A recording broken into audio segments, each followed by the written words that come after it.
Happy midweek sa inyo mga kalamon. So, this is me just cooking up a pack of Ichiran na natira ko pa from Japan.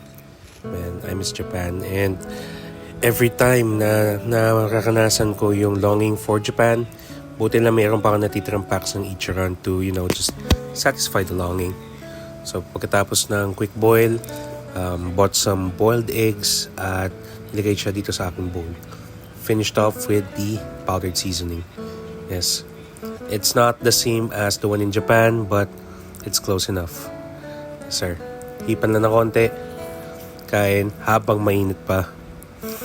The noodles, the broth, tapos samahan natin ng egg.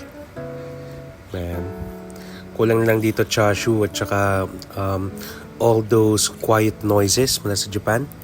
So, happy Wednesday sa inyo mga kalamon, and today is a very busy day.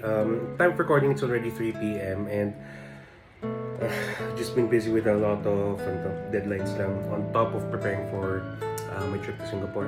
Like I said, just making some last minute plans and checking out lang din kung ano yung mga pwede kong gawin. I'm going to be there for a couple of days so immensely din natin yung travel. Yeah, so ngayon, got a quick lunch, tapos earlier today din pala, kung saka hindi nyo pa nakikita, I actually posted sa page ko a post tungkol doon sa mother ni Pau, member ng Brodies. So, dito, kumakatok lang ako dun sa mga buting puso na gusto makatulong. So, all details will be posted directly sa kanila, tulong. And ako, I've already given them a small donation din para makatulong. Ang prinsipyo natin dito is, di bali maliit, basta malimit, makatulong sa gipit. It's quite heavy, lalo na for the holidays. Everybody is dealing with a lot din.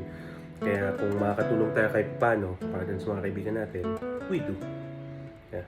So, I like sunsets. It's just a reminder, like things like this, they pass at the end of the day. Shoutout sa mga nagbigay. So, shoutout kay Mark, shoutout kay Katleya, and shoutout kay Brian. Pagpalain kayo. Follow for more.